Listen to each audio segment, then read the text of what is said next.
Hello दोस्तों, कैसे हैं आप लोग। मैं उम्मीद करता हूं आप लोग अच्छे होंगे, फाइन होंगे। फ्रेंड्स, आज की इस लेक्चर में हम लोग अपने रिमेनिंग एक्सरसाइज के क्वेश्चंस करने वाले हैं। इससे पहले वाले लेक्चर में हम लोगों ने नंबर ऑफ 11 क्वेश्चंस किए थे, तो आज की इस लेक्चर में पूरी आपकी एक्सरसाइज के क्वेश्चंस कंप्लीट हो जाएंगे। तो चलिए वीडियो को स्टार्ट करते हैं। Can there be displacement of an object in the absence of any force.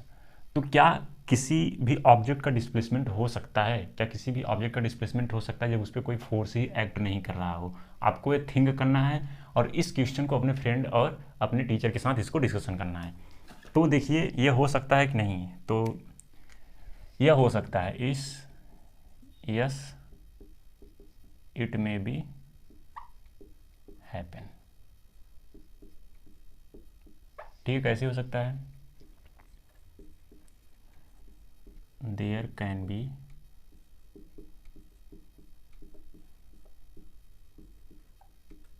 displacement of an object in the absence of any force acting on it। तो ये कैसे हो सकता है? पहले हम क्या करते हैं, एक यहाँ पे एक ऑब्जेक्ट आपका बना लेते हैं। ठीक है, ऐसा कुछ कंडीशन आपको है, ये आपका एक ऑब्जेक्ट है। ठीक है, किसी ग्राउंड सरफेस पे रखा हुआ है। तो इस पे जो नेट फोर्स है F जो है F0 है। तो क्या इसमें डिस्प्लेसमेंट हो सकता है? हो सकता है। देखिए, अकॉर्डिंग टू, मैंने बताया था आपने, according to Newton second law, ये चीज़ मैंने आपको बताई थी। According to Newton second law, तो न्यूटन सेकेंड लॉ का फार्मूला क्या होता है? F equal to M A. ये मैंने बताया था। जब इस कंडीशन में फोर्स जीरो है, फोर्स की वैल्यू जो जीरो है, तो मास इनटू एक्सीलरेशन, तो हमारा एक्सीलरेशन भी इस कंडीशन में जीरो होगा। अब बहुत लोग कहेंगे मास भी जीरो होगा। मास जीरो नहीं हो सकता है। Mass never zero, mass never can be zero, m not equal zero. ठीक है, इस चीज़ को ध्यान रखिएगा, ये आपका जीरो नहीं हो सकता। ठीक है, मास हमारा जीरो नहीं हो सकता है। ओके, तो अब देखिए, जब यहाँ पे एक्सेलरेशन जीरो हो गया, तो एक्सेलरेशन जीरो होने का मतलब यहाँ पे दो कंडीशन पॉसिबल हो सकती हैं। When acceleration zero, then two condition happen. तो दो कंडीशन घटित हो सकती हैं। पहला कंडीशन क्या हो सकता है हमारा? Is at rest condition. आपका हो सकता है ऑब्जेक्ट रेस्ट कंडीशन में हो, या दूसरा मूविंग विथ कांस्टेंट वेलोसिटी। तो ये जब आपका एक्सीलरेशन जीरो होता है तो उसमें दो कंडीशन होती हैं। पहला, ऑब्जेक्ट या तो रेस्ट कंडीशन में होगा, या फिर ऑब्जेक्ट हमारा कांस्टेंट वेलोसिटी से मूव करेगा। तो जब आपका ऑब्जेक्ट अगर रेस्ट कंडीशन में है तो उस कंडीशन में तो डिस्प्लेसमेंट तो पॉसिबल है नहीं। बट अगर ऑब्जेक्ट कांस्टेंट वेलोसिटी से मूव कर रहा है तो उस कंडीशन में हमारा डिस्प्लेसमेंट पॉसिबल है। कैसे, आइए देखते हैं।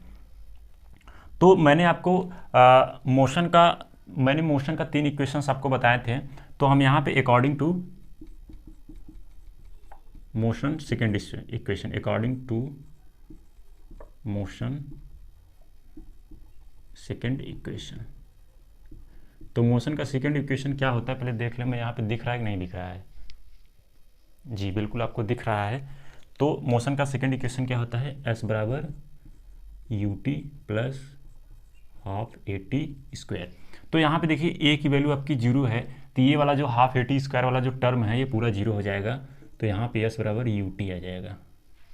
ठीक है, यस सर, और यूटी आ गया तो मतलब ऑब्जेक्ट में डिस्प्लेसमेंट होगा जब उस पर कोई फोर्स नहीं लगेगा। फोर्स की अनुपस्थिति में, फोर्स के अब्सेंस में भी वहाँ पे हमारा ऑब्जेक्ट में डिस्प्लेसमेंट हो रहा है। आई होप आपको क्वेश्चन नंबर 12 समझ में आ गया होगा। इसमें जितनी भी सारी पॉसिबिलिटी थी वो सारी चीज़ें मैंने आपको यहाँ पे क्लियर कर दिया है। तो अब हम लोग बढ़ते हैं अपने नेक्स्ट क्वेश्चन की तरफ। Okay, holds a bundle of hay over his head for 30 minutes and gets tired, has he done some work और not, justify your answer.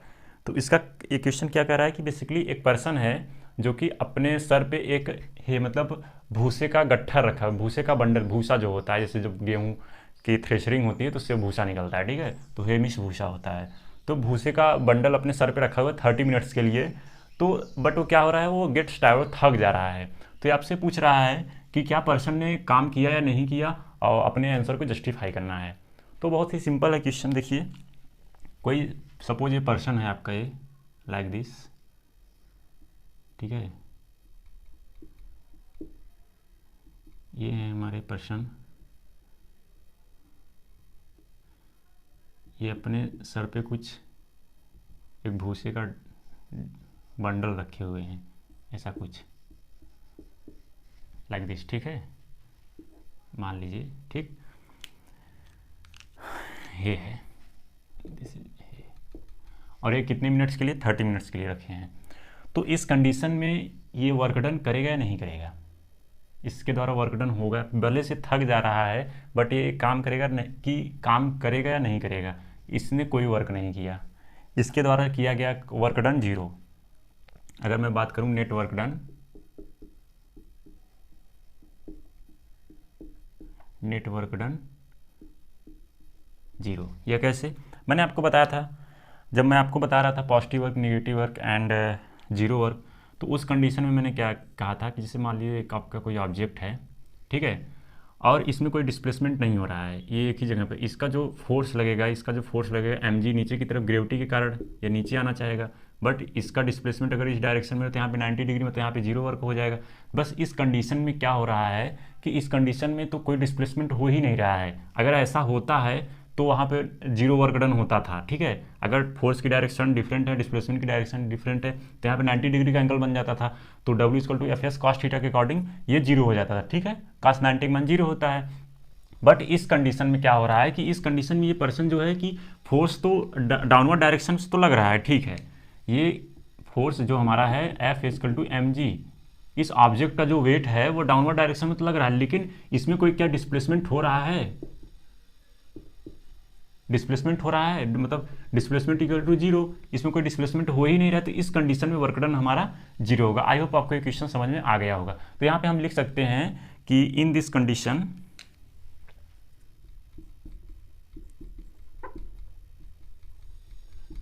in this condition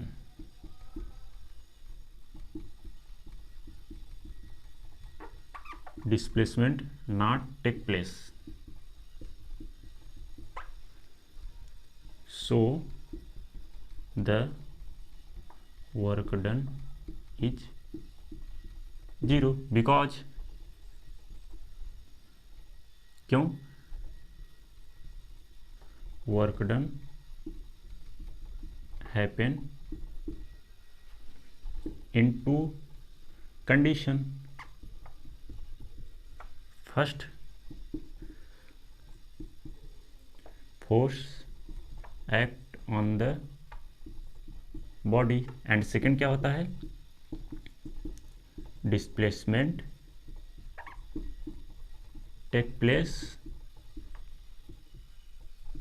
force direction, यही तो होता है।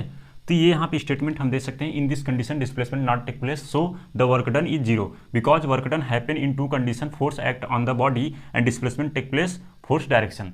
तो अगर ये सारी चीज़ें हो रही तो इस कंडीशन में फोर्स तो लग रहा है बट डिस्प्लेसमेंट नहीं हो रहा है, तो वर्क डन 0 हो जाएगा। और वर्क डन होने के लिए फोर्स भी लगना जरूरी है एंड फोर्स की डायरेक्शन में डिस्प्लेसमेंट भी होना जरूरी है, तो उस कंडीशन में हमारा वर्क डन होता है। तो इस कंडीशन में ये जो, अगर आप कोई गट्ठर लेके खड़े हो जाइए और कह दिए आप थक गए तो बोलेगा आप वर्क डन की कोई काम नहीं किया आप, ठीक है। तो आई होप ये क्वेश्चन समझ में आ गया होगा। अब हम लोग बढ़ते हैं अपने नेक्स्ट क्वेश्चन की तरफ। Electric heater is rated 1500 watt, how much energy does it use in 10 hours.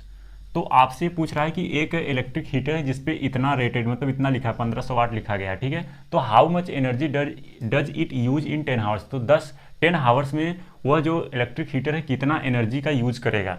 तो बेसिकली इस क्वेश्चन में क्या दिया है आपको, ये दिया है P पावर दिया है ना, 1500 वाट दिया है, और T दिया है आपको कितना 10 आवर, ठीक है। आपसे क्या पूछ रहा है, E पूछ रहा है। तो मैंने आपको फार्मूला बताया था P = E/T। हियर E हमारा क्या है, energy consume upon time taken.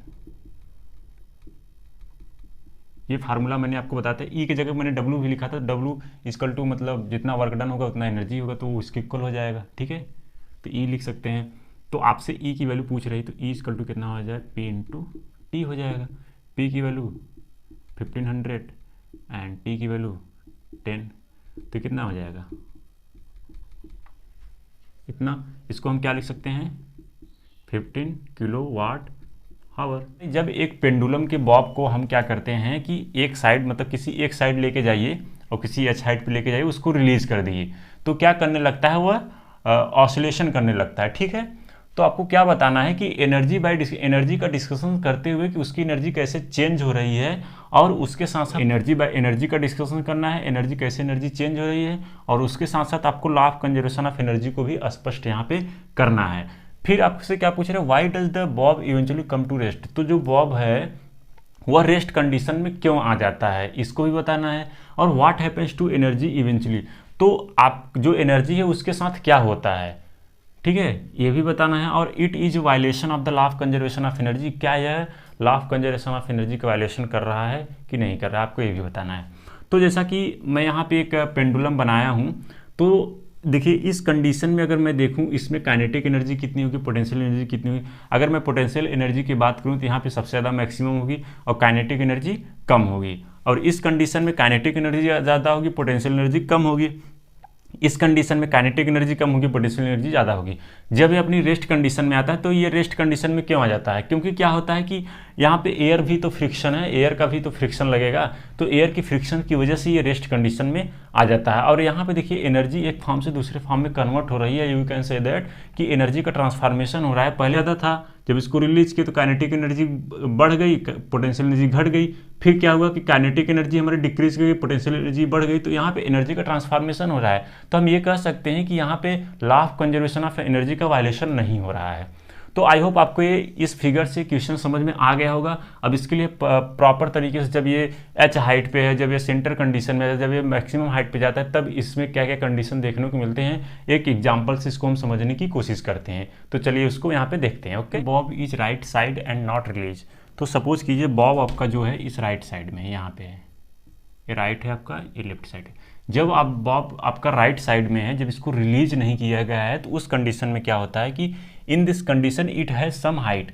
तो जब ये राइट साइड में है बॉब, तो इस कंडीशन में जब इसको रिलीज नहीं किया है तो इसके पास कुछ हाइट होगी, ठीक है, and it is not move, और ये मूव नहीं करेगा। कुछ हाइट होगी, मान लीजिए उस हाइट पे उसको रोक के रखा गया है, वो मूव नहीं कर रहा है। तो now this condition potential energy maximum होगी, क्योंकि पोटेंशियल एनर्जी जो हमारा डिपेंड करता है वो हाइट पर डिपेंड करता है। बट काइनेटिक एनर्जी इस कंडीशन में जीरो होगी, क्योंकि इसमें कोई वेलोसिटी नहीं है, ठीक है। तो let suppose that the potential energy 5 joule और काइनेटिक एनर्जी 0 जूल। हम ये एक कैलकुलेशन निकालते हैं, क्योंकि अगर मैं ऐसे बता दूं यहाँ पे पोटेंशियल एनर्जी मैक्सिमम है, काइनेटिक एनर्जी मिनिमम है, तो आपको उतना नहीं समझ में आएगा। अगर इसका एग्जांपल लेके हम आपको समझाएंगे तो आपको आसानी से समझ में आएगा। तो हम यहाँ पे सपोज कर लेते हैं कि जो हमारा पोटेंशियल एनर्जी है वह 5 जूल है और काइनेटिक एनर्जी 0, कुछ भी आप सपोज करिए, 10 जूल 20 जूल, जो भी आपको सपोज करना है, कोई भी डाटा आप यहाँ पे सपोज कर सकते हैं, ठीक है। तो टोटल एनर्जी हम निकालेंगे।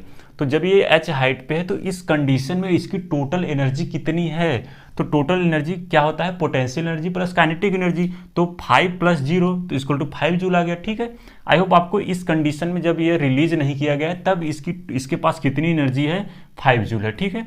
अब क्या करते हैं कि जब हम बॉब को रिलीज कर देते हैं, व्हेन बॉब इज रिलीज्ड, जब बॉब को इस हाइट से रिलीज कर देते हैं तो क्या होता है, during this condition Bob loses the potential energy.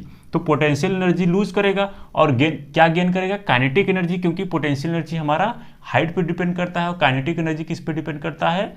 Mass and volume पे। तो उसकी वेलोसिटी में इंक्रीमेंट होगा, तो इसकी वजह से काइनेटिक एनर्जी हमारी इंक्रीज करेगी।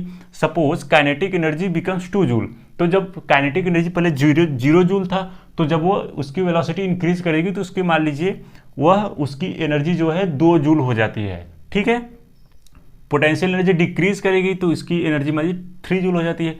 तो हम टोटल एनर्जी यहाँ पे कैलकुलेट करते हैं, potential plus kinetic energy total हमारा आता है 5 जूल, ठीक है। अब यहाँ से रिलीज करने के बाद इसकी जो टोटल एनर्जी आ गई 5 जूल। अब जब ये सेंटर पे आ जाता है तो इस कंडीशन में इसकी टोटल एनर्जी कितनी होगी? अब इसको हम कैलकुलेट करेंगे। It has only kinetic energy, no potential energy. इसका कहने का मतलब इसके पास केवल काइनेटिक एनर्जी होगी, पोटेंशियल एनर्जी नहीं होगी। तो सपोज कर लेते हैं, suppose that kinetic energy is 5 joule and potential energy is 0 joule, क्योंकि पोटेंशियल एनर्जी हाइट पे डिपेंड करता है और काइनेटिक एनर्जी वेलोसिटी पे डिपेंड करता है। तो टोटल एनर्जी कितनी हो जाएगी? इसका total energy, potential energy plus kinetic energy, तो टोटल कितना आ जाएगा? 5 जूल आ जाएगा। अब देखिए यहाँ भी उतनी ही एनर्जी है जितना इस कंडीशन में 5 जूल यहाँ पर भी था, तब भी उतनी एनर्जी है। जब इसको रिलीज किया गया तब भी उसकी एनर्जी इतनी थी, जब ये अपने सेंटर पॉइंट पे आ गया तब भी इसकी एनर्जी उतनी है, 5 जूल ही है। ये देखिए टोटल एनर्जी इस कंडीशन में, टोटल एनर्जी इस कंडीशन में एंड टोटल एनर्जी इस कंडीशन में। हम इसको कंडीशन नंबर 1 दे देते हैं, इसको 2 देते हैं, इसको हम 3 दे देते हैं, ठीक है। तो देखिए तीनों कंडीशंस में इसकी टोटल एनर्जी उतनी ही है जितनी पहले थी। जब यह स्टॉप थी बॉडी तब भी उसकी एनर्जी इतनी थी, जब इसको रिलीज किया गया तब भी उसकी एनर्जी इतनी है, जब ये अपने सेंटर पॉइंट पे आ गया तब भी उसकी एनर्जी इतनी है। अब क्या करेंगे हम, यह जब बॉडी इस कंडीशन, जब ये लेफ्ट साइड डायरेक्शन में जाएगा तब इसकी एनर्जी, काइनेटिक एनर्जी क्या करेगी? हमारी डिक्रीज करेगी, बट पोटेंशियल एनर्जी, हम इसको एरो से शो कर रहे हैं, ये जो एरो है इसको डिक्रीमेंट का है, इंक्रीमेंट का है, ठीक है। काइनेटिक एनर्जी डिक्रीज करेगी, पोटेंशियल एनर्जी इंक्रीज करेगी, ठीक है। तो let suppose that kinetic energy decrement मतलब क्या होगा? यहाँ पे मान लीजिए काइनेटिक एनर्जी डिक्रीज मान लीजिए 3 जूल हो जाती है, ओके, एंड आपका जो पोटेंशियल एनर्जी था वो 2 जूल हो जाता है। तो अब हम क्या करेंगे? टोटल एनर्जी कैलकुलेट कर लेंगे। टोटल एनर्जी, पता नहीं आपको यहाँ पे दिख रहा होगा कि नहीं दिख रहा होगा, एक बार हम देख लेते हैं कैमरे में। जी बिल्कुल दिख रहा है क्लियरली। तो ये कितना हो जाएगा? Potential energy plus kinetic energy. तो पोटेंशियल एनर्जी 2 जूल है, 2 + 3 = 5 जूल। अब देखिए इस कंडीशन में भी हमारा ये जो आपका 4th कंडीशन है, इस कंडीशन में भी आपकी एनर्जी जो है 5 जूल आ गई। चौथा कंडीशन क्या है? जब मान लीजिए यहाँ से लेफ्ट से राइट कंडीशन में आ रहा है, सॉरी राइट से लेफ्ट आ रहा है, तो मान लीजिए यहाँ पे ऑब्जेक्ट रुका हुआ है, ठीक है, आपका बॉब रुका हुआ है, तो उस कंडीशन में भी इसकी एनर्जी 5 जूल है। अब जब ये अपने मैक्सिमम हाइट पे पहुँच जाता है तब भी क्या उसकी एनर्जी 5 जूल ही रहती है। हम एक सिचुएशन यहाँ पे और भी बना देते हैं, ऐसा कुछ, ये मान लीजिए यहाँ पे आपका बॉब है, ठीक है। इसका दिखाने का मतलब ये है, नहीं तो कहेंगे सर ये तो आप 3 ही कंडीशन बनाए हैं यहाँ पे, ठीक है, ऐसा कुछ है, ठीक है। तो पहला कंडीशन ये हो गया, दूसरा ये हो गया, तीसरा ये हो गया, चौथा ये होगा, 5वां हो गया। तो हमने 4 कंडीशंस देख ली हैं, अब हम 5वां कंडीशन से यहाँ पे देखेंगे। When Bob reaches maximum left side, तो इस कंडीशन में क्या होगा बताइए? इस कंडीशन में क्या हो सकता है कि in this condition potential energy increase, in this condition potential energy increase and kinetic energy बिल्कुल आपका 0 हो जाएगा इस कंडीशन में। तो लेट सपोज हम इसको सपोज कर लेते हैं, जो आपकी पोटेंशियल एनर्जी होगी वह 5 जूल है और काइनेटिक एनर्जी जो है आपकी वह 0 जूल है। तो टोटल एनर्जी कितना हो जाएगा, total energy potential plus kinetic, तो ये आपका 5 जूल आ जाएगा। ये आपका सिचुएशन 5 है। तो यहाँ पे देखिए कि पांचों सिचुएशंस में ये जो इसकी टोटल एनर्जी है कंजर्व है 5 जूल है। पहले कंडीशन में हमने देखा ये आपका फर्स्ट कंडीशन है। इस कंडीशन में जब हमने बॉब को रिलीज नहीं किया था, किसी h हाइट पे था लेफ्ट साइड में, तो उस कंडीशन में जो इसकी टोटल एनर्जी आ रही थी 5 जूल आ रही थी। जब हमने क्या किया, बॉब को मैंने रिलीज कर दिया। जब मैंने बॉब को यहाँ से रिलीज किया तो मान लीजिए इस कंडीशन में आ गया, ठीक है, यहाँ पे आपका बॉब आ गया। तो इस कंडीशन में भी इसकी हमारी पोटेंशियल एनर्जी तो लॉस हुई बट काइनेटिक एनर्जी में गेन हुआ। तो टोटल एनर्जी मैंने कैलकुलेट किया तो 5 जूल ही आया, ठीक है। फिर तीसरे कंडीशन में मैंने क्या किया कि जब हमारा बॉब किस कंडीशन में था, जब ये सेंटर पोजीशन पे अपने सेंटर पे आ गया, तब भी उस कंडीशन में मैंने एनर्जी कैलकुलेट की तो 5 जूल हमारा यहाँ पे निकल के आया। फिर मैंने चौथे कंडीशन में मान लिया कि चलो भाई ठीक है, यहाँ पर देख लिया मैंने, चौथा कंडीशन भी चेक कर लेते हैं क्या इसमें हो सकता है कुछ एनर्जी लॉस हो जाए।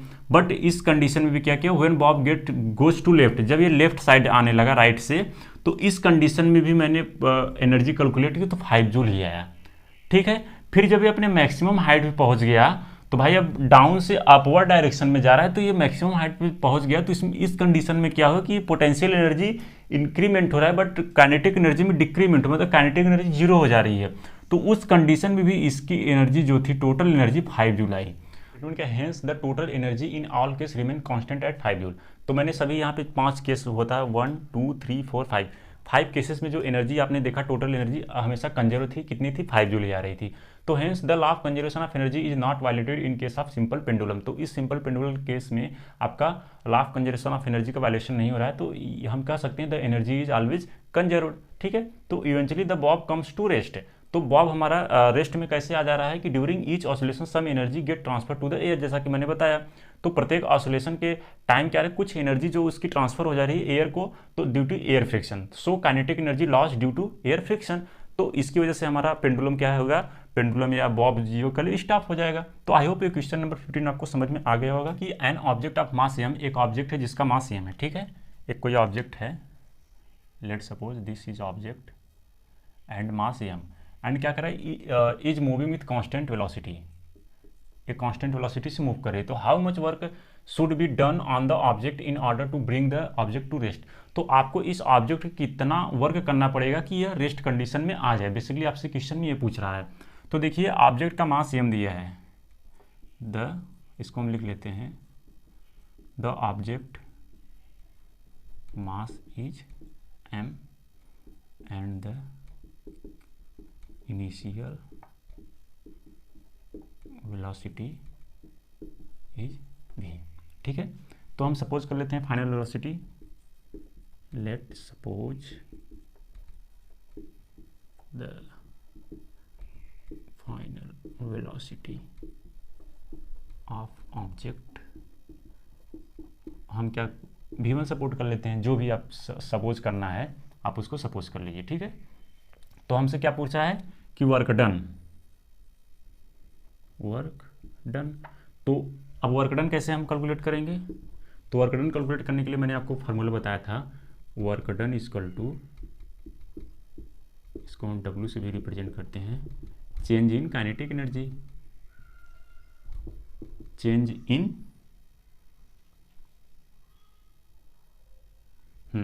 Kinetic energy.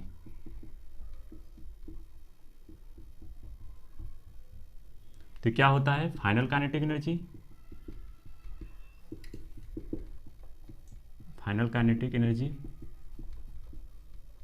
Minus initial kinetic energy, okay.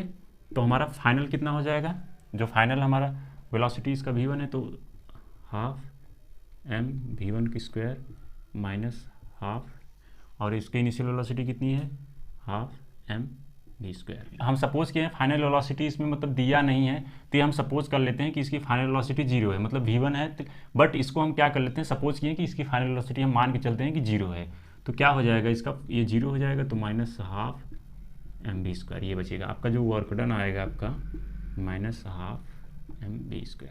ठीक है आपका ये, तो इतना आपको ऑब्जेक्ट पे वर्क करना पड़ेगा। स्टेटमेंट होगा -12 mv² work should be done on the object to become in the rest condition. तो इतना आपको वर्क डन करना पड़ेगा उस ऑब्जेक्ट को रेस्ट कंडीशन में लाने के लिए। आई होप आपको क्वेश्चन समझ में आ गया होगा। अब हम लोग बढ़ते हैं अपने नेक्स्ट क्वेश्चन की तरफ। तो आपको m दिया है यहाँ पे 1500 kg एंड वेलोसिटी कितनी दी है 60 km/h। अब जो km/h में दिया तो इसको हमको मीटर पर सेकंड में कन्वर्ट करना पड़ेगा। तो मैंने आपको बताया था मीटर पर सेकंड में कन्वर्ट करने के लिए आपको 5/18 से डिवाइड कर देंगे, तो आपका ये जो डाटा आएगा मीटर पर सेकंड में कन्वर्ट हो जाएगा। ये कितना आएगा आपका नियर अबाउट 50/3 आ जाएगा। ठीक है, मीटर पर सेकंड। अब आपको पता है वर्क डन का जो फार्मूला होता है 12 mv² ना। अब ये 1500 kg इंटू 50/3 मल्टीप्लाई 50/3 एक को 2 टाइम्स आपका मल्टीप्लिकेशन करना पड़ेगा।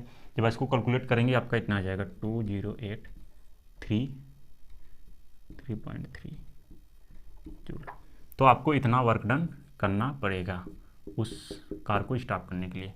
ठीक है ना। आई होप आपको क्वेश्चन समझ में आ गया। सिंपल क्वेश्चन था, ज़्यादा इसमें कुछ था नहीं।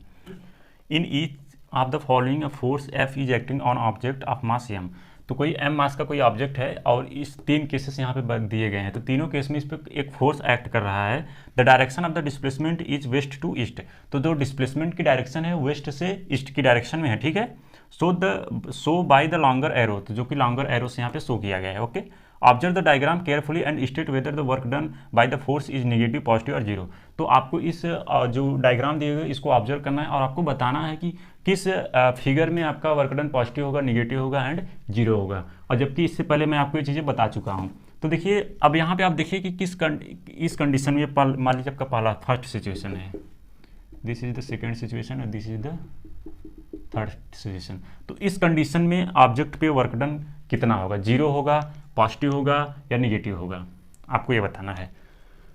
तो देखिए इस कंडीशन में हमारा वर्क डन कैसा होगा, क्योंकि देखिए आपका फोर्स की डायरेक्शन इधर है और डिस्प्लेसमेंट की डायरेक्शन इधर है, तो फोर्स एंड डिस्प्लेसमेंट की डायरेक्शन सेम नहीं है। तो मैंने यहाँ पे एक फार्मूला बताया था W=FAS cos थीटा। तो यहाँ पे थीटा कितना बनना है इस कंडीशन में, अगर हम बात करें तो इस कंडीशन में ये फोर्स की डायरेक्शन हो गई आपकी और ये डिस्प्लेसमेंट की डायरेक्शन हो गई। तो यहाँ पे थीटा 90 डिग्री बन रहा है। तो FS cos 90 का मान कितना होता है, cos 90 की वैल्यू कितनी होती है, जीरो होती है, तो ये जीरो आ जाएगा। तो इस कंडीशन में जब फोर्स एंड डिस्प्लेसमेंट की डायरेक्शन सेम नहीं है तो इस कंडीशन में जो हमारा वर्क डन होगा वो जीरो होगा। ठीक है ना। अब सेकंड सिचुएशन में आते हैं। तो इस सिचुएशन में क्या होगा, इस सिचुएशन में क्या होगा कि जिस डायरेक्शन में फोर्स लग रहा है उसी डायरेक्शन में डिस्प्लेसमेंट भी हो रहा है। तो मैंने क्या बताया था फार्मूला इसके लिए, W=FAS cos थीटा, या आप ये लगाइए या फिर W=FAS लगाइए। इतना वर्क डन होगा या cos थीटा लगाएंगे तो मतलब इसमें पॉजिटिव वर्क डन होगा, इस समय जीरो वर्क डन होगा, इसमें पॉजिटिव वर्क डन होगा। ठीक है, तो इसमें जो cos जीरो का मान होता है, अगर हम थीटा यहाँ पे देखिए, यहाँ पे थीटा 0 डिग्री बनेगा ऐसा कुछ, क्योंकि फोर्स एंड डिस्प्लेसमेंट की डायरेक्शन सेम है ना। तो जिस डायरेक्शन में डिस्प्लेसमेंट हो रहा है उसी डायरेक्शन में फोर्स भी लगेगा, थीटा यहाँ पे 0 डिग्री बन जाएगा। तो cos जीरो का मान कितना होता है, 1 होता है। तो कितना हो जाएगा आपका W=FAS हो जाएगा। इतना आपका मतलब ये पॉजिटिव वर्क डन होगा यहाँ पे।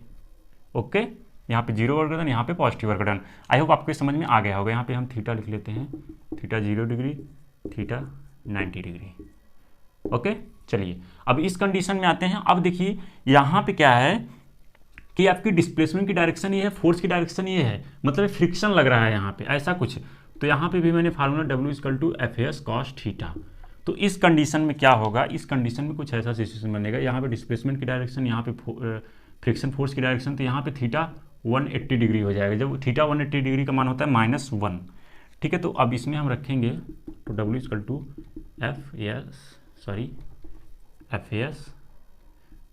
cos 180 डिग्री, नहीं इतना ही आएगा ना, cos सही से लिख लेते हैं। ठीक है, तो कितना हो जाएगा FAS, ये -1 होता है तो -FAS आ जाएगा। तो इस कंडीशन में जो हमारा वर्क डन होगा ये निगेटिव होगा, दिस इज निगेटिव, ठीक है, this is positive, this is zero. I hope आपको ये तीनों सिचुएशन समझ में आ गई हो। कि सोनी एक लड़की है, वो कह रही है कि एक्सीलरेशन जीरो होगा किसी भी ऑब्जेक्ट पे जब उस पर ढेर सारे फोर्स, बहुत सारे फोर्स अप्लाई हो रहे हैं, तब भी उस पर एक्सीलरेशन हमारा जीरो होगा। तो ये पूछ रहा है कि do you agree with her, क्या आप सोनी से एग्री हैं, और एग्री है तो क्यों हैं, आपको ये चीज़ बतानी है। तो देखिए, I am agree with Soni, ठीक है, आई एग्री विथ सोनी, मैं सोनी की स्टेटमेंट से एग्री हूं। कैसे कि the acceleration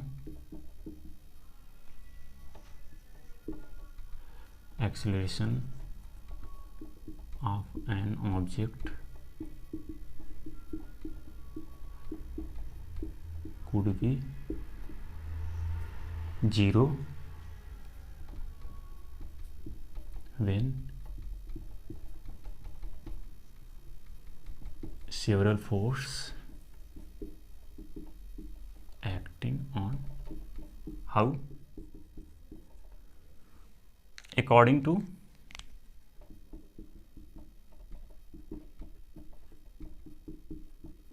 Newton second law. Newton second law के अकॉर्डिंग क्या होगा, मैंने क्या फार्मूला बताया था, F equal to M A. जब एक्सीलरेशन जीरो है, in this condition acceleration will be zero, M cross zero, तो हमारा फोर्स की वैल्यू भी जीरो हो जाएगी, क्योंकि यहाँ पे सिंस एक्सीलरेशन दिया है हमको zero. I agree with Soni, the acceleration of an object could be zero when several force acting on it. तो ये जीरो है, तो यहाँ पे हमारा फोर्स भी जीरो हो जाएगा, और मास यहाँ पे जीरो नहीं होगा, mass not equal to zero, ठीक है, तो यहाँ पे फोर्स जीरो हो जाएगा, ठीक। जो टी दिया है 10 आवर, ओके, और आपको कितने device, number of device equal to 4, and इस डिवाइस पे कितना रेटेड है, कितना पावर रेटेड है, 500 वाट। तो पहले हम क्या करते हैं, 500 वाट को हम क्या करते हैं, किलोवाट में कन्वर्ट कर लेते हैं। तो किलोवाट में कन्वर्ट करने के लिए हम 1000 से डिवाइड कर देंगे, तो कितना आ जाएगा, 0.5 किलो वाट। अब क्या करते हैं, आपको पता है पावर का जो फार्मूला होता है E/T, energy consume upon total time taken, तो हमको E निकालना है, तो P हमारा 0.5 किलो वाट है, एंड T आपका कितना है, 10 आवर दिया है, तो कितना हो जाएगा, 5 किलो वाट आवर, इतना हो जाएगा ना जी। अब जो इसमें नंबर ऑफ डिवाइसेस कितने हैं, here number of device is 4, each device consume energy. अगर एक device 5 kilo watt hour, if one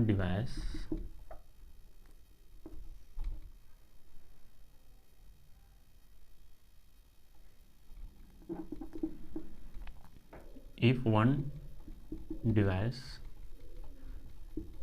consume 5 kilowatt hour energy, then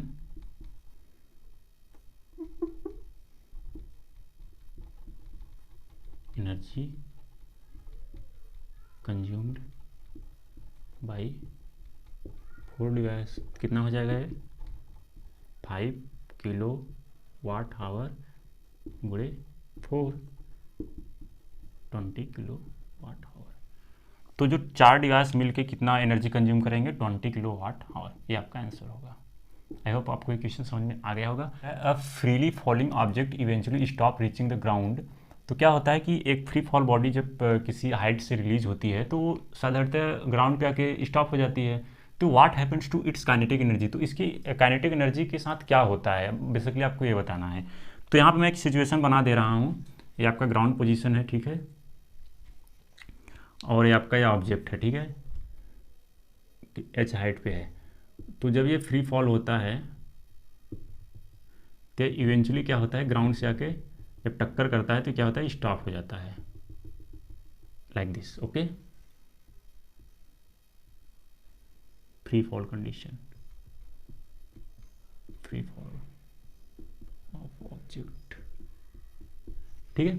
तो ऐसा कुछ होता है। तो इस सिचुएशन में आप देखते होंगे कि हमारी जो पोटेंशियल एनर्जी क्या होती है, पोटेंशियल एनर्जी डिक्रीज करती है एंड काइनेटिक एनर्जी इंक्रीज करती है। तो ये जब ग्राउंड से टक्कर होता है, जब इस ऑब्जेक्ट का ग्राउंड से टक्कर होता है, तो इस कंडीशन में इसकी काइनेटिक एनर्जी का क्या होता है, तो आपको ये बताना है। तो यहाँ पे एक स्टेटमेंट हम लोग यहाँ पे लिखते हैं। पहले स्टेटमेंट लिखा है, when the object touch the ground, जब हमारा ऑब्जेक्ट जो है ग्राउंड को टच करता है तो all kinetic energy get converted into heat energy, तो जितनी भी काइनेटिक एनर्जी ऑब्जेक्ट के पास रहती है वो कन्वर्ट हो जाती है हीट एनर्जी में। देखिए कैसे होता है, यहाँ पे क्या हो रहा है कि यहाँ पे जो काइनेटिक एनर्जी का ट्रांसफॉर्मेशन हो रहा है, पहले तो वो हीट एनर्जी में कन्वर्ट हो रहा है। ओके, फर्स्ट ऑफ ऑल वो converted into heat energy, then further converted heat energy into sound energy, ठीक है। जैसे आप किसी ऑब्जेक्ट को भाई जब किसी हाइट से, किसी बिल्डिंग से गिराते हैं तो उस आवाज़ आती है कि नहीं आती है, तो वहाँ पे बेसिकली काइनेटिक एनर्जी का जो कन्वर्जन हो रहा है, ट्रांसफॉर्मेशन हो रहा है, वो साउंड एनर्जी में हो जा रहा है। तो आई होप ये क्वेश्चन नंबर 21 आपको समझ में आ गया होगा।